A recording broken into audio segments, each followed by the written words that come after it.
Bonjour et bienvenue dans le podcast d'Osmose. Nous faisons des podcasts où nous recevons des entrepreneurs, des partenaires, des gens avec qui on collabore. Et aujourd'hui, on a la chance de recevoir Kevin Grangier. Salut Kevin. Salut Sylvain. Alors, comment est-ce que tu vas aujourd'hui? Trouver le brouillard chez nous? Ici à Sainte-Croix. Écoute, merci beaucoup de l'invitation, je vais très bien, c'est impeccable, ouais. Alors, on va commencer directement avec ton parcours personnel et professionnel. Comment est-ce que tu es arrivé et tu as commencé dans le monde de la communication? Écoute, quand on a, très vite en fait une grande gueule, et quand j'étais petit, j'avais un peu ce côté-là, et puis qu'on a en plus quelques convictions, et ben, très vite en fait on s'intéresse au monde de la politique, au monde de la communication. Et très jeune, j'avais à peine 15 ans, je me suis engagé en militant. J'ai été, cofondateur à l'UDC, des jeunes UDC du canton de Vaud. Ça, c'était il y a pile 20 ans, 2005, comme maintenant donc. Et puis, j'ai eu la chance, à partir de 2008, de pouvoir, hem, travailler pendant 10 ans en tout, pour l'UDC. Alors d'abord à Berne comme porte-parole adjoint de l'UDC Suisse, puis ensuite porte-parole, et après, comme, secrétaire général de l'UDC du canton de Vaud. Et dans ces fonctions, en fait, j'ai pu énormément travailler évidemment sur des campagnes électorales, des campagnes de votation, des projets politiques diverses et variés, et puis, ben, évidemment me faire un nom aussi du point de vue médiatique. Et en 2018, il y a 7 ans de ça, et ben, j'ai fait le pas de l'indépendance professionnelle où j'ai ouvert mon agence Kevin Granger. Tu retrouves sur kevin-granger.ch, et je propose mes services en média training, en coaching, en consulting et en conduite de campagne pour, toute une série de clients. Excellent. Qu'est-ce qui a été pour toi le déclic ou qu'est-ce qui t'a fait dire, je crois que tu étais en entreprise ou est-ce qu'il y a eu quelque chose qui t'a dit: «Non, maintenant je vais faire mon propre chemin»? Bon, peut-être l'inspiration aussi de mon papa. Mon papa, il est lui-même entrepreneur, alors pas du tout dans le même domaine, il est ingénieur sanitaire, donc vraiment rien à voir avec, ni la communication, ni la politique. Mais enfin, ce goût en tout cas, depuis que je suis petit, ce goût de l'indépendance, de la liberté de l'entrepreneur. Alors aussi les soucis, hein, on va pas vendre, particulièrement du rêve aux gens qui nous écoutent. Il y a aussi beaucoup de choses qui vont avec le monde de cette décision, le monde de l'entrepreneur. Mais voilà, il y avait cette liberté, ce souhait de pouvoir, proposer librement, m'intéresser aux projets qui m'intéressaient et qui m'intéressent toujours, et depuis de travailler que sur des projets qui m'intéressent, Mmh. et puis de travailler surtout avec des gens intéressants et pour la plupart qui sont aussi des amis, Ouais, et ça n'a pas de prix ça. ouais, ça fait plaisir. Effectivement, alors on partage la même valeur avec, nos 2 entreprises de la liberté. Je crois qu'on partage aussi notre autre valeur de l'authenticité. Il me semble que c'est aussi important pour toi dans le travail que tu fais d'être le plus authentique ou le plus juste possible par rapport aux convictions des gens et de les mettre en Ah avant. bon, j'ai envie de dire que c'est une vérité de la palisse, qu'il faut travailler, de manière authentique et tout ça. Mais, indépendamment de ça, il est vrai que j'évolue dans un environnement professionnel qui nécessite qu'en plus, je dirais, du rapport commercial que j'ai avec les gens, avec ma clientèle, il faut aussi qu'il y ait une adhésion de valeurs, en tout cas un certain nombre de valeurs. Parce que, évidemment, on est un petit peu l'avocat de notre client dans l'opinion publique, on doit le conseiller, et si on n'a pas un minima, un peu d'adéquation avec, la personnalité du client ou avec les valeurs du client, ou qu'on a de la peine à s'identifier à ce qu'il fait, on ne fait pas la même qualité de travail. Donc cette authenticité que tu évoques, elle est importante, en particulier, dans mon travail à cet égard. Est-ce que tu peux, du coup, tu as parlé un peu de tes clients, nous donner, une expérience ou une campagne ou quelque chose sur lequel tu as senti que tu as fait une différence et puis que tu as dit: «Là, je suis fier de mon travail»? Alors la première campagne qui me vient en tête, ça date maintenant un petit peu d'une dizaine d'années, c'est bien mon accompagnement, de la candidature de Guy Parmelin pour devenir conseiller fédéral. Parce que ça dépend de beaucoup d'éléments extérieurs. Il faut reconnaître qu'on a bénéficié d'éléments sur lesquels, en fait, on ne savait pas trop et on est allé. Par contre, dans cette incertitude, il fallait un peu de méthode, et je pense avoir pu amener, j'ai même la conviction d'avoir pu amener à Guy Parmelin, un peu de méthode dans l'approche. Qu'est-ce qu'on fait? Comment est-ce qu'on le fait? Je réalisais par exemple tous ces speeches, on organisait: «Ah, il faut te faire connaître en Suisse alémanique, on va anticiper, créer des événements en Suisse romande qui ont une portée nationale pour que la presse alémanique vienne te voir, qu'il fasse un reportage». On a amené un narratif aussi, on a amené l'idée du vigneron vaudois. On s'était vu, par exemple, pour la nomination de Guy Parmelin, l'UDC Vaud, dans le centre Général Guisan, appuie. Général Guisan, c'est le vaudois que tous les Suisses connaissent. En fait, on a parsemé la campagne. Là, on pouvait, un petit peu par méthode, un petit peu par analyse, on dit: «Tiens, allons dans le centre Général Guisan pour te nommer formellement, parce que le Général Guisan, c'est la figure que tout le monde connaît. Faisons venir la presse alémanique dans tes vignes parce que tu es pas connu là-bas, donc il faut te faire connaître, il faut qu'on connaisse de toi aussi cette image un peu, tu sais, voilà, le vaudois, c'est forcément la Dolce Vita au bord du Léman, le petit verre de vin blanc. Enfin, bien sûr, c'est le cliché, mais ces clichés, s'ils existent, c'est parce qu'ils ont une raison, Mmh. ils ont une âme. Et moi, j'aime beaucoup travailler là-dessus. J'aime beaucoup travailler sur les narratifs, sur ce qui fait l'âme de quelque chose, de quelqu'un, d'une région, d'un lieu, d'un peuple. Et en fait, ça a fonctionné. Voilà. Et donc, oui, je pense pas que j'ai eu dans cette campagne un rôle décisif, mais néanmoins, amené avec cette méthode, avec cette vision, ben, de permettre à Guy Parmelin de faire ses derniers mètres Ouais. et puis peut-être avoir joué quand même un rôle d'une manière ou d'une autre dans son élection. Et il y avait, d'excellentes idées dans ce que tu as proposé, je suis persuadé, ouais. Là, on parle du conseiller fédéral, donc c'est le plus haut niveau politique, suisse, mais je pense que c'est pas les uniques clients que tu peux avoir. Est-ce qu'il y a, voilà, si on est un peu plus un challenger ou bien dans tout cet éventail de possibilités, politiques, quelles sont les autres, personnes ou groupements que tu pourrais aider ou en quel avec ton agence, Ouais. tu es intéressé? En fait, finalement, effectivement, j'ai beaucoup performé en politique, je viens de ce monde-là et je travaille dans, on va dire, si je devais me définir, bon, si je devais essayer de créer un parallèle qui je suis professionnellement, et ben, je suis une sorte d'avocat face au tribunal de l'opinion publique. Voilà. En fait, il s'agit d'aider les gens à pouvoir, en fait, évoluer, face à un environnement que je connais bien depuis 2 décennies, le monde des médias, des journalistes, de la politique et puis de développer avec eux des stratégies publiques qui s'inscrivent dans le temps, qui s'inscrivent, dans le temps bref pour certains, dans un temps très long pour d'autres. Et mon rôle, en fait, avec l'expérience qui est la mienne, la vision, avec la méthode, c'est ce que j'essaie aussi d'amener. On est dans un environnement, la communication, qui est un environnement artistique et pas scientifique. Ouais. C'est à l'inverse, par exemple, d'un ingénieur ou d'un comptable ou d'un architecte qui va pouvoir appliquer toujours un peu les mêmes normes et ça devrait fonctionner toujours de la même manière. Dans le monde artistique, dans le monde qui est le mien, dans lequel j'évolue, eh ben, il y a énormément de feeling. Qu'est-ce qu'on fait? À quel moment? J'aime dire que finalement, c'est comme quand on apprend à jouer d'un instrument ou d'un sport, il y a des règles de base pour citer un peu le talent. Comment Mmh. est-ce qu'on fait ça? Et puis moi, j'essaie Peut-être génie, d'accompagner, ouais. voilà. Et que ça s'applique tant au niveau des institutions, j'ai eu le plaisir de travailler pour des institutions, tant communales, cantonales que fédérales.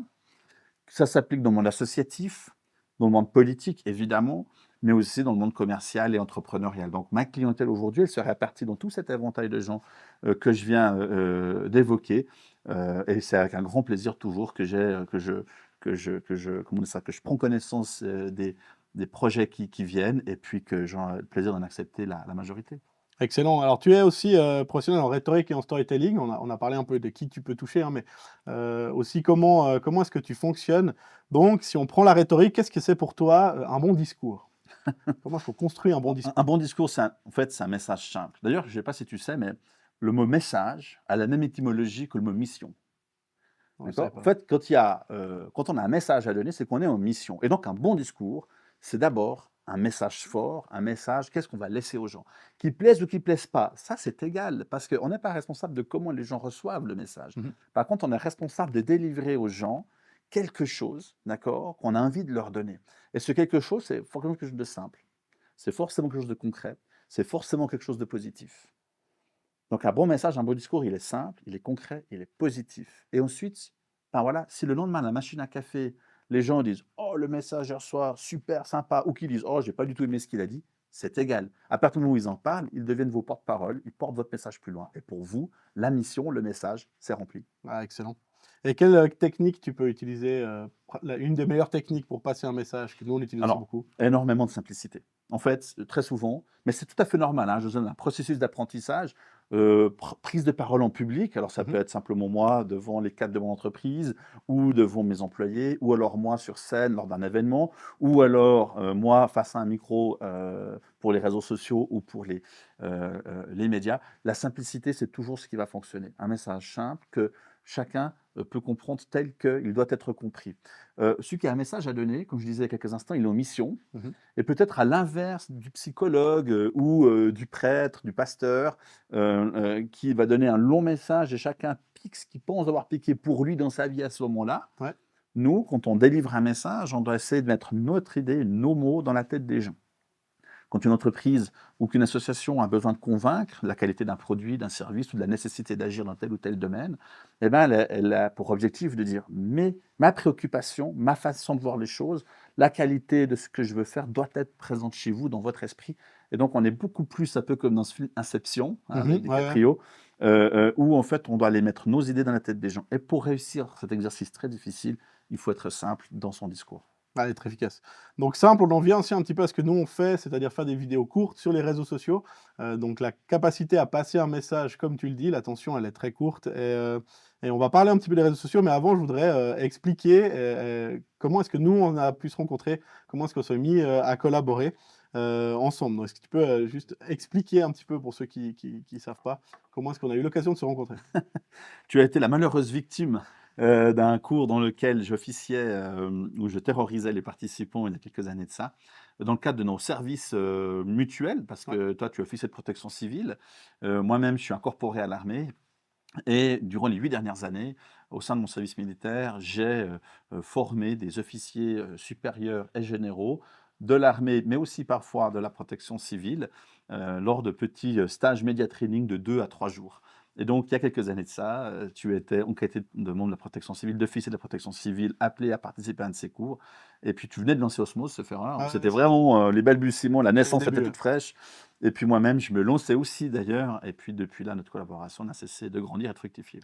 Ouais, effectivement, et il y avait 2 choses qui étaient, assez drôles, c'est qu'on devait, répondre aux questions aux caméras et puis, bah, j'étais avec des personnes moins jeunes, on va dire, moins habituées à la chose, puis moi j'aime bien, donc j'étais plutôt à l'aise et je sais pas si tu te souviens, mais on devait faire différents passages et je crois mon deuxième passage, Kevin, il m'a séché. Il m'a posé des questions, responsabilité personnelle engagée, il a vraiment été chercher les choses les plus profondes alors qu'avec les autres, il avait été extrêmement gentil. Puis quand je t'avais demandé après, tu m'avais dit: «J'ai vu que tu étais à l'aise. Le but, c'est de venir à un cours pour progresser. Donc les autres, je les ai aidés à progresser, de pas à l'aise à se mettre à l'aise. Puis toi, comme tu étais à l'aise, j'ai voulu te mettre dans les cordes».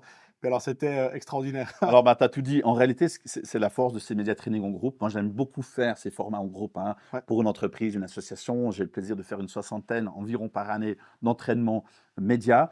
Et puis, la force quand on est en groupe, c'est que finalement, on peut avoir tous les niveaux, hein. On peut avoir celui qui a jamais fait, qui panique à l'idée de parler devant un micro, à celui qui se royaume. On n'est jamais bon. Voilà, même Roger Federer, qui était numéro un mondial de tennis, il avait un coach qui, lui, n'était jamais le numéro un de mondial de tennis, mais qui avait besoin de lui renvoyer la balle, qui avait besoin de lui dire là, tu vas pas si vite, là, tu dois renvoyer la balle comme ceci, comme cela. On a tous besoin d'un coach. Moi, le premier d'ailleurs, hein. mmh, Je me continue à me former année après année avec d'autres professionnels. On continue à s'entraîner pour rester vraiment fit au top pour nos clients.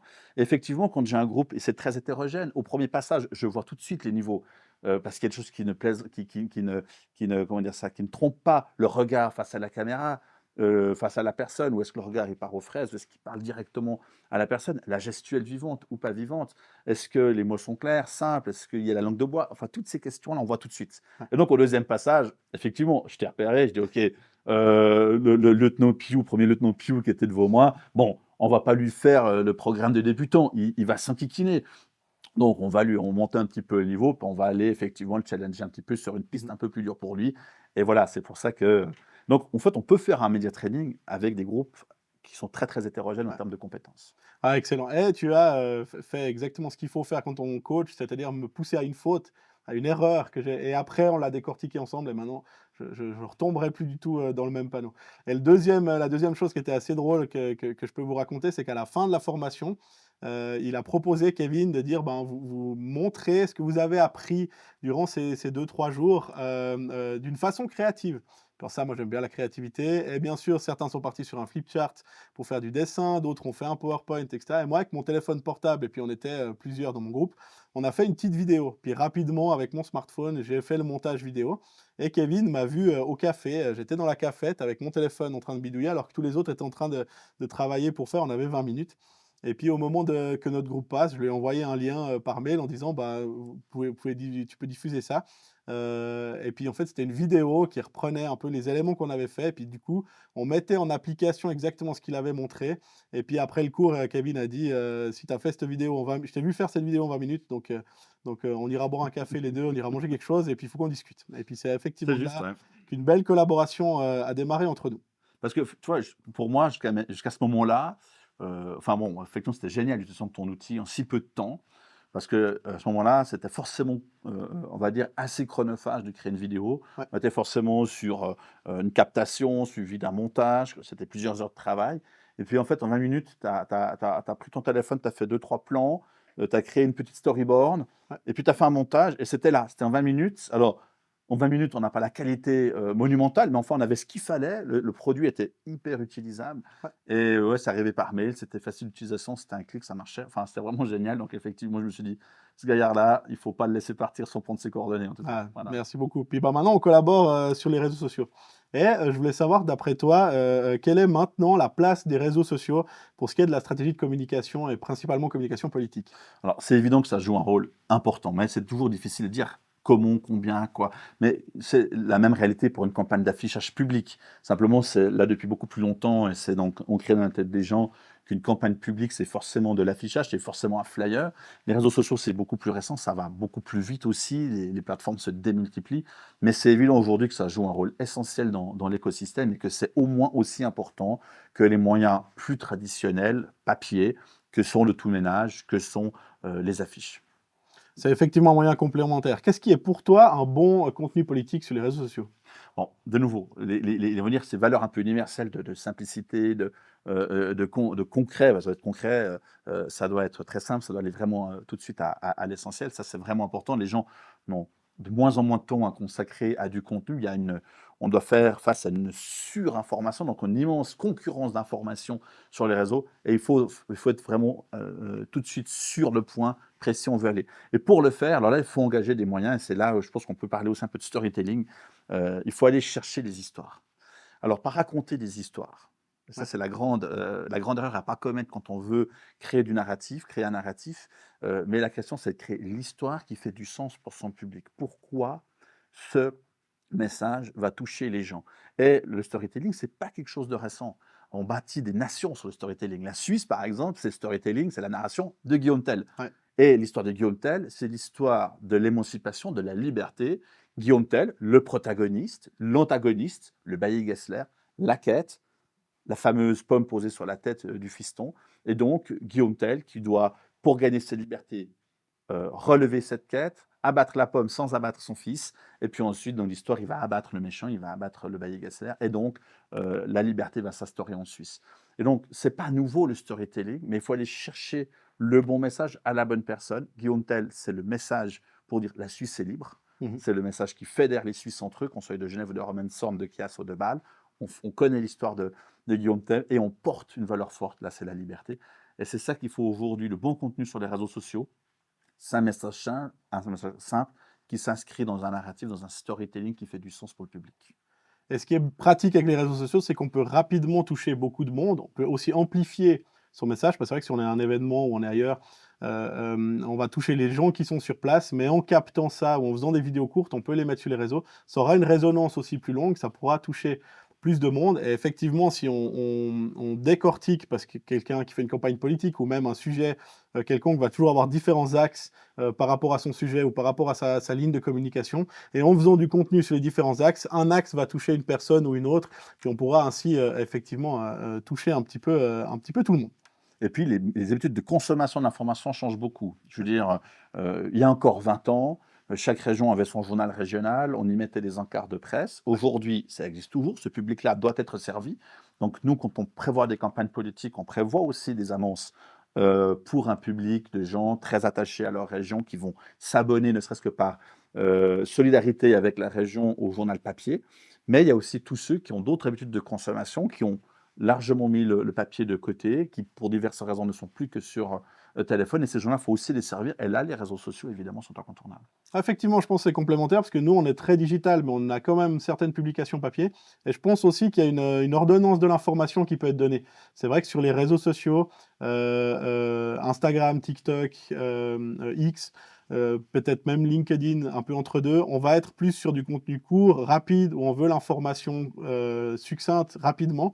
Puis effectivement, sur LinkedIn, Facebook ou du papier, là, on va pouvoir rentrer dans un sujet, on va vouloir plus de détails, plus d'explications et peut-être même l'avis personnel des gens. Et puis bah, en vidéo, c'est ce qu'on fait maintenant sur YouTube. Là, on peut avoir un format plus long, on peut prendre le temps de parler des choses. Par exemple, si tu Effectivement. me permets, effectivement, aujourd'hui, ce qu'on voit aussi, c'est que les réseaux sociaux, c'est depuis une quinzaine d'années devenu de plus en plus incontournable.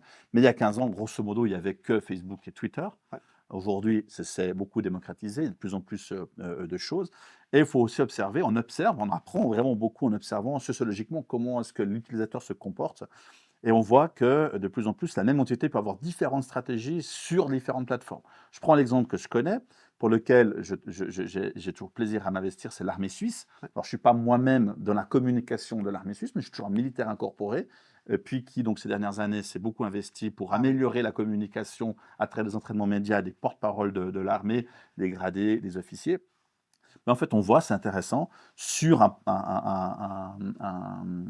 sur la plateforme LinkedIn, l'armée va s'adresser surtout à ses anciens, à ses officiers ou à son réseau de professionnels, d'officiers, de milices qui sont aussi des cadres dans des institutions professionnelles ou étatiques.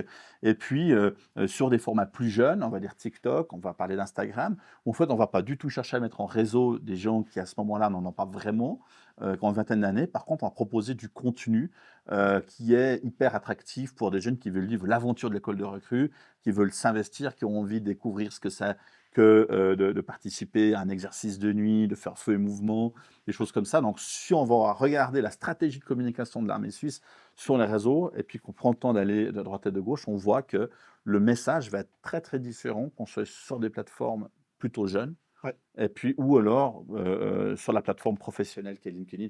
Voilà, et ça devient une nouvelle manière, quelque chose qui n'existait pas il y a 15 ans. On avait le même contenu pour tous les réseaux. Ouais. Aujourd'hui, on est en train d'adapter de plus en plus son contenu en fonction des réseaux et du public propre à chacun de ces réseaux. Et c'est ce qu'ils font, juste sur les réseaux de l'armée. C'est qu'effectivement, ils ont donné les moyens de communication à des plus jeunes pour les réseaux Instagram et TikTok, ça je l'ai vu, et qu'effectivement, c'est plutôt les officiers qui parlent aux officiers sur les réseaux comme LinkedIn. Et c'est aussi, même si nous, on n'est pas de grande génération, c'est aussi la répartition souvent qu'on a, où toi, tu fais plutôt des articles de long et de fond, et que nous, on fera plutôt des reels et des shorts et des choses plus courtes et plus efficaces. Ouais. Euh, Point important, on l'a vécu aussi toi et moi, le passage à l'informatique, à internet. On a passé, les réseaux sociaux et aujourd'hui, depuis un peu plus d'une année maintenant, on a une nouvelle révolution qui sont les intelligences artificielles qui foisonnent partout.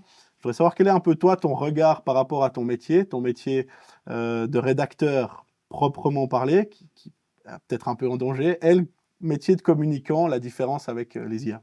Alors, je ne vois pas du tout le danger. En fait, bon, je suis quelqu'un d'assez ouvert aux technologies. Quand j'avais 15 ans, j'ai embrassé Internet, j'ai voulu savoir ce que c'était, je me suis intéressé à l'informatique. J'ai fait un apprentissage en médiamatique à l'École technique de Sainte-Croix, à l'époque où elle s'appelait encore École technique de Sainte-Croix. Enfin, j'ai toujours été assez intéressé par les innovations.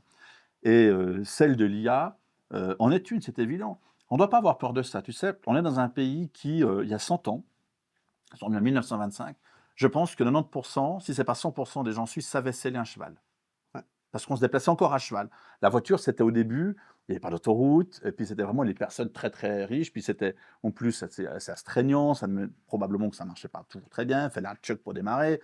Enfin bref, c'était assez sensible, et puis les accidents étaient très vite compliqués parce qu'il n'y avait pas les sécurités de maintenant. Donc en fait, on était dans un pays où 100% des gens, probablement, savaient sceller un cheval. Aujourd'hui en Suisse, plus personne ne sait faire ça. Enfin, 1% des gens, ceux qui ont la passion du cheval, mais certainement qu'on est dans moins de quelques, enfin 3-4%, pas plus, de gens qui doivent savoir sceller un cheval. Et pourtant, les gens ont trouvé des activités, la voiture n'a rien remplacé, enfin l'a remplacé. Je sais pas, on peut refaire toute cette Ah, il y partie-là. a pas de souci. Tu me reposes la question, s'il te plaît. Alors, on a parlé des réseaux sociaux. Ce qui est important maintenant, je voudrais savoir ton avis sur l'intégration de l'IA, Oui. et entre autres sur les 2 axes. L'axe, rédaction, où je pense que l'IA, a pris une bonne part de ton travail, ou en tout cas simplifié ou raccourci, et au niveau de la communication et du conseil, où là, je pense personnellement que l'IA est un peu à côté encore. Alors écoute, bon, tout d'abord, il faut pas avoir. Moi, j'embrasse toutes ces innovations. J'embrassais Internet quand c'est arrivé. J'avais à peine 15 ans et ça m'a intéressé. J'ai fait un apprentissage dans ce domaine-là, en médiamatique, à l'École technique de Sainte-Croix.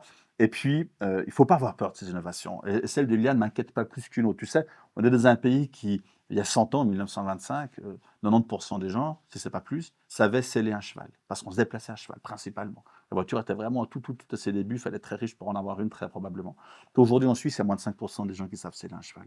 Et cette innovation, elle est arrivée les gens s'y sont faits et on a créé des nouveaux métiers, on a créé de nouvelles façons de faire et puis, les moteurs ont beaucoup évolué. Aujourd'hui, un garagiste, il n'y a pas moins de garagistes qu'à l'époque, il a dû s'adapter. Aujourd'hui, il branche un ordinateur à la au moteur, ça lui dit tout, puis il fait son travail et pourtant, même si chacun de nous pourrait facilement peut-être être un garagiste, parce qu'il faut changer une ampoule, il faut raccorder, 2 parties du moteur, ben, on va quand même confier sa voiture à un garagiste qui, lui, sait travailler dessus. Ben, aujourd'hui, bien sûr, chacun pourrait dire: «Mais c'est facile, j'ai qu'à rentrer du texte sur l'IA». Mais cette IA, il faut lui faire un prompt, il faut la paramétrer, puis ensuite, eh bien, il faut rendre ce texte vivant, il faut l'adapter à des réalités locales et ça, l'IA peut pas le faire, ne sait pas le faire, connaît pas les liens d'amitié qui peuvent exister entre certaines personnes. Donc moi, je ne redoute pas, cette avancée-là. Au contraire, ça me permet aujourd'hui de travailler plus vite, de faire beaucoup moins de fautes d'orthographe parce que j'étais pas non plus, je dirais, affranchi de commettre des fautes d'orthographe par le passé. Et depuis quelques années, plus aucun de mes clients ne se plaint de mon niveau d'orthographe, alors qu'à l'époque, ben, de temps en temps, effectivement, je laissais passer une faute d'accord et une faute de grammaire. Puis aujourd'hui, il y a plus d'autres. J'ai pas peur de cette évolution. Alors c'est vrai que nous, on l'utilise aussi, régulièrement, l'IA et j'ai dû, pondre une stratégie marketing pour un client et le client m'appelle, quelques heures après lui avoir envoyé, il me dit: «Tu l'as fait avec ChatGPT?» Puis je dis: «Je me suis aidé de ChatGPT, oui, mais je ne l'ai pas entièrement réalisé avec ChatGPT, mais oui, parce que moi, effectivement, souffrant de dyslexie, j'ai des gros problèmes d'orthographe, mais je me suis aidé de ChatGPT et il m'a dit: "Ah, parce que ça fait 6 mois que moi je discute avec ChatGPT et que je n'ai pas réussi à pondre exactement ce que tu enfin, il y avait pas le la même essence que ce que tu m'as donné." Et puis du coup, encore, en tout cas, à l'heure où j'enregistre cette vidéo, si on ne renseigne pas correctement, effectivement, les IA, elles ne peuvent pas encore, entièrement remplacer le savoir des personnes, qui les utilisent. Mais par contre, effectivement, c'est un gain de temps. Puis, bah, nous, on le reporte, sur nos factures, sur nos clients. C'est-à-dire qu'on a le bon sens de dire effectivement, oui, on travaille avec des IA, donc oui, on ne met plus, 2 heures pour rédiger un post. Effectivement, on le rédige beaucoup plus rapidement, parce qu'il nous aide à mettre le lion, on peut en rédiger plusieurs et puis du coup, bah, ça réduit les coûts, pour les clients, quoi. Voilà pour ça. On a, par la suite, on a notre petite, rafale finale. Donc c'est une série de questions. Tu as le droit à 12 questions où tu peux répondre le plus spontanément possible avec un petit développement volontiers, hein. C'est vraiment pas quelque chose de, fermé. Est-ce que tu es prêt pour cette petite rafale? Ah, puis même si je suis pas prêt, j'ai l'impression que j'y échappe pas, donc allons-y. Quel est ton outil de communication indispensable? Le téléphone portable. Téléphone, tu appelles ou tu fais des messages le plus? Les 2. J'appelle, je fais des messages vocaux, des messages écrits, mais oui, bien sûr, c'est vraiment, l'outil que j'utilise le plus, au quotidien. Quel est le mot que tu utilises trop souvent? Quel est le mot que j'utilise trop souvent? Peut-être méthodique, parce que j'essaye beaucoup d'amener ça dans ce que je fais avec mes clients et donc je vais beaucoup leur rappeler qu'il s'agit d'avoir une approche méthodique. Ah, moi, je dirais toujours que c'est ronflant. Plutôt, tu es plutôt pour un discours préparé ou une improvisation? Les 2. Il y a des fois, il faut être préparé. Il y a des fois, il faut vraiment être prêt dans ce qu'on va faire et dire et d'autres fois, il faut savoir s'émanciper de son discours et être dans l'impro. Faut être L'impro, c'est le cœur à cœur, le préparé, c'est tête à tête et il y a des situations où c'est le tête à tête et des situations où c'est le cœur à cœur. Un livre ou un film qui t'a marqué? Oui, bien sûr, il y a 2 films, de ces dernières décennies qui m'ont beaucoup marqué. Le premier, c'est Cloud Atlas avec Tom Hanks, un film incroyable, qui parle des âmes, qui m'a beaucoup parlé. Et le deuxième, c'est Interstellar. Mmh. Et puis, ce film m'a aussi beaucoup touché. J'étais jeune papa quand le film est sorti, que c'est la relation d'amour d'un père pour sa fille avec, cette quête d'aller sauver le monde et de pouvoir sauver le monde grâce à la force de l'amour. Enfin, j'ai beaucoup apprécié ce film en particulier. 2 œuvres incroyables. Magnifique. Une erreur courante en communication? Pas l'autosuggestion, l'autoconviction. En fait, beaucoup de gens qui, pour la première fois, passent devant une caméra ou devront faire un discours en public, s'estiment pas légitimes, vont faire un maximum pour se préparer, veulent connaître tous les chiffres, tous les détails, tous les développements. Puis surtout, leur première pensée au moment de prendre la parole, ce sera démontrer qu'ils sont légitimes. Donc ils vont nous balancer toute une série de trucs très abstraits, on va rien comprendre, mais parce qu'en fait, ils sont autocentrés. Et c'est normal la première fois, parce qu'on a peur, on ne sait pas ce qu'il faut faire. Donc, cet autocentrage, cet égocentrisme sur nous-mêmes fait qu'on va vouloir balancer tout notre savoir-faire, toute notre science, alors que de savoir vulgariser ce qui est compliqué, ben, c'est la marque des grands, c'est la marque de ceux qui savent. Excellent. Ton journal ou ton média préféré? Hem, J'en ai pas. En fait, j'aime beaucoup la diversité et je suis de ceux qui disent, alors que j'ai depuis 20 ans beaucoup à faire avec les journalistes et les médias, je ne suis pas de ceux qui disent, heu, on doit exiger la neutralité politique des médias, on doit avoir, autant de médias de droite, que de gauche. Par contre, ma conviction, c'est qu'une société doit pouvoir se diversifier médiatiquement, d'avoir une offre, voilà, et d'inviter chacun à l'esprit critique, d'inviter chacun à explorer ceci. Je regrette donc trop souvent le mimétisme des journalistes en Suisse. On a une idée fixe et puis après tout le monde la répète. Donc j'ai beaucoup de médias que je suis, de gauche comme de droite, en Suisse comme à l'étranger. Et c'est parce que je suis beaucoup de médias que j'ai du plaisir à les lire. Excellent. Le truc que tu dis toujours à un client avant une prise de parole ou un moment stressant? De se focaliser, de revenir au fondamental, sur son message. En fait, le message est très simple, c'est une phrase simple, c'est pas un par cœur. Il faudrait pas penser que quand j'ai une prise de parole en public à faire, il faut que je connaisse par cœur ma préparation parce que du coup, on perd totalement en authenticité et on est figé dans un discours très précis qui, de toute manière, n'est pas juste. Mmh. Par contre, avoir une idée claire en tête. Cette idée, c'est une phrase simple. Moi, je dis souvent à mes clients, si votre phrase, si votre message peut être compris par un enfant de 10 ans, c'est qu'il est bon. S'il ne peut pas être compris par un enfant de 10 ans, c'est qu'a priori, il fait déjà appel à un niveau de complexité, préjugés culturels, prérequis, professionnels, qui fait qu'une partie des gens vont pas le comprendre comme ils doivent le comprendre. Donc, en tout cas en politique, quand il faut parler à de la masse, demandez-vous si votre message peut être compris par un enfant de 10 ans. Donc pour éviter du stress, préparez un message bref, simple, compréhensible par un jeune. Ton mantra ou ta citation favorite? Mon mantra, ma citation favorite. Il y a une phrase qui me vient comme ça spontanément en tête. C'est cette phrase qui dit, «Il ne savait pas que c'était impossible, alors il l'a fait». Je ne sais plus de qui c'est, mais enfin, j'aime bien cette phrase, j'aime bien cette idée audacieuse, innovante de se dire: «Mais explorons des chemins qu'on n'a pas, pris jusqu'à maintenant». C'est typiquement l'état d'esprit, tu sais, ces 5 dernières années, j'ai aussi été président de l'UDC dans le canton de Vaud et j'ai été un des fondateurs de l'Alliance vaudoise. Mmh. Et on a fait une alliance inédite en 2022, où j'ai participé en tant que membre fondateur.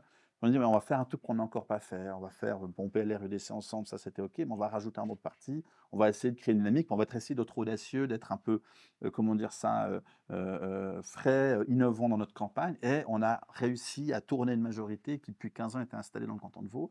Mais justement, au début, je me rappelle encore un peu des moqueries, que j'avais pu lire dans certains médias, dire: «Cette alliance bout de bois entre 3 partis dont un est quasi inexistant dans le canton de Vaud, c'est impossible» et pourtant, ça s'est fait. Donc j'aime bien cette petite phrase, innovante et audacieuse. Sacré pari réussi.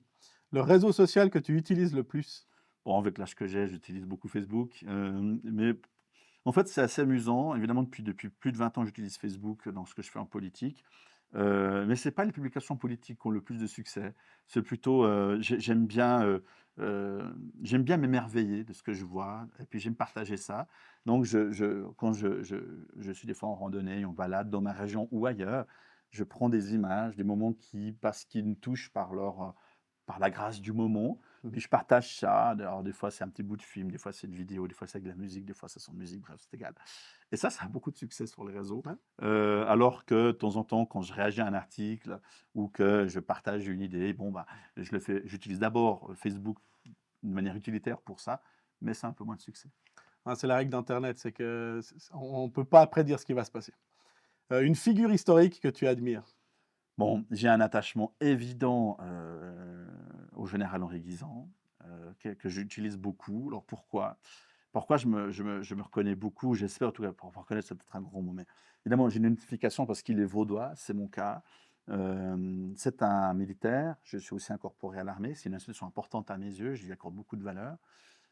Qu'évidemment, il a été la figure de la résistance patriotique du pays dans un moment extrêmement charnière de l'histoire du pays. Et que j'y vois même une inspiration professionnelle parce que le général Guisan était à la tête d'une armée qui n'a, pour ainsi dire, pas dû tirer un coup de fusil. Il y a bien eu quelques combats aériens, contre la Luftwaffe allemande, mais en fait, les soldats suisses n'ont pas eu à combattre. Par contre, lui, sa mission principale, c'était d'être le défenseur spirituel, la défense spirituelle de la Suisse. Il y a beaucoup de discours très inspirants du général. Agissez en Suisse, pensez en Suisse. Aussi universel que soient tous les problèmes de demain, il y aura toujours une solution suisse pour y répondre. Enfin, je trouve qu'il a su être la bonne personne, enfin, ça a été la bonne personne et plus que le chef de guerre, ce qu'il n'a pas été, il n'a pas fait la guerre, ça a été quelqu'un qui nous a beaucoup inspirés par son verbe. Excellent. Si tu n'étais pas dans ce domaine, si tu ferais pas ce que tu fais aujourd'hui, tu ferais quoi? Quand j'étais petit, j'avais 2 grands trucs que je voulais faire. J'aurais beaucoup voulu être astronaute. Ah ouais. Hem, Tu sais, le 1er astronaute suisse, Claude Nicollier, vaudois, originaire de la Tour de Paix, comme moi, originaire de la Tour de Paix. Il est allé dans l'espace quand j'avais 7 ans et je me suis beaucoup émerveillé pour cette aventure du premier Suisse dans l'espace. Donc voilà, astronaute, j'aurais voulu être et encore si un jour il m'était donné, je sais que c'est pas politiquement correct de nos jours de vouloir aller dans l'espace parce que ça consomme beaucoup, beaucoup d'énergie. Mais si un jour il m'était donné de pouvoir vivre cette sensation d'être, dans l'espace, ah, ça me tenterait bien. Puis la deuxième chose, par héritage aussi familial, heu, mon arrière-grand-père était commandant sur la CGN. Il était capitaine du Ah bateau ouais. l'Italie, en fin de carrière et puis quand j'étais petit, j'ai et puis encore maintenant, ces bateaux ils sont magnifiques, ces bateaux Mmh. Belle Époque, la CGN. Ce lac, moi je suis né à Vevey, je suis originaire de Tour de Paix, j'ai grandi à Neuville, même si je suis à moitié Sainte-Croix de par ma maman, non, de par maman, voilà, ce petit bout de pays là, autour de Montreux, on va dire, du haut lac avec ces magnifiques bateaux Belle Époque, ben, c'est forcément quelque chose qui me touche et j'aurais voulu être capitaine de la CGN quand j'étais petit. Ah, magnifique. Et enfin, deuxième question, Kevin Granger et l'avenir, comment tu vois ton avenir? Où tu veux Alors, aller? écoute, tu me poses cette question alors que je viens tout juste de fêter mes 40 ans. C'est un peu symboliquement un peu la moitié du chemin, j'ai envie Mmh. de dire. Il y en a 40 derrière. Si Dieu me prête vie, il y en a encore une quarantaine devant au moins, peut-être moins, mais j'espère au moins. Écoute, j'ai envie de croquer ça à pleines dents, avec beaucoup d'enthousiasme, avec beaucoup d'envie, que cet état d'esprit demeure. Où est-ce que je serai dans 5, 10, 15 ans? J'en sais rien. Si tu me posais la question à mes 30 ans, qu'est-ce que tu ferais? Où est-ce que tu serais quand tu aurais 40? Probablement pas avec toi en train de répondre à cette interview, mais j'ai envie de rester, on va dire, très ouvert à cette innovation, à tout ce qui vient. J'ai l'impression que les prochaines années seront les plus belles. Ah, magnifique. Bah, merci beaucoup pour Merci à ta venue toi. dans le podcast aujourd'hui, Kevin. Je vous invite à suivre les réseaux sociaux de Kevin et d'aller consulter son site internet. Puis quant à nous, on se retrouvera la prochaine fois pour un prochain podcast. Ciao.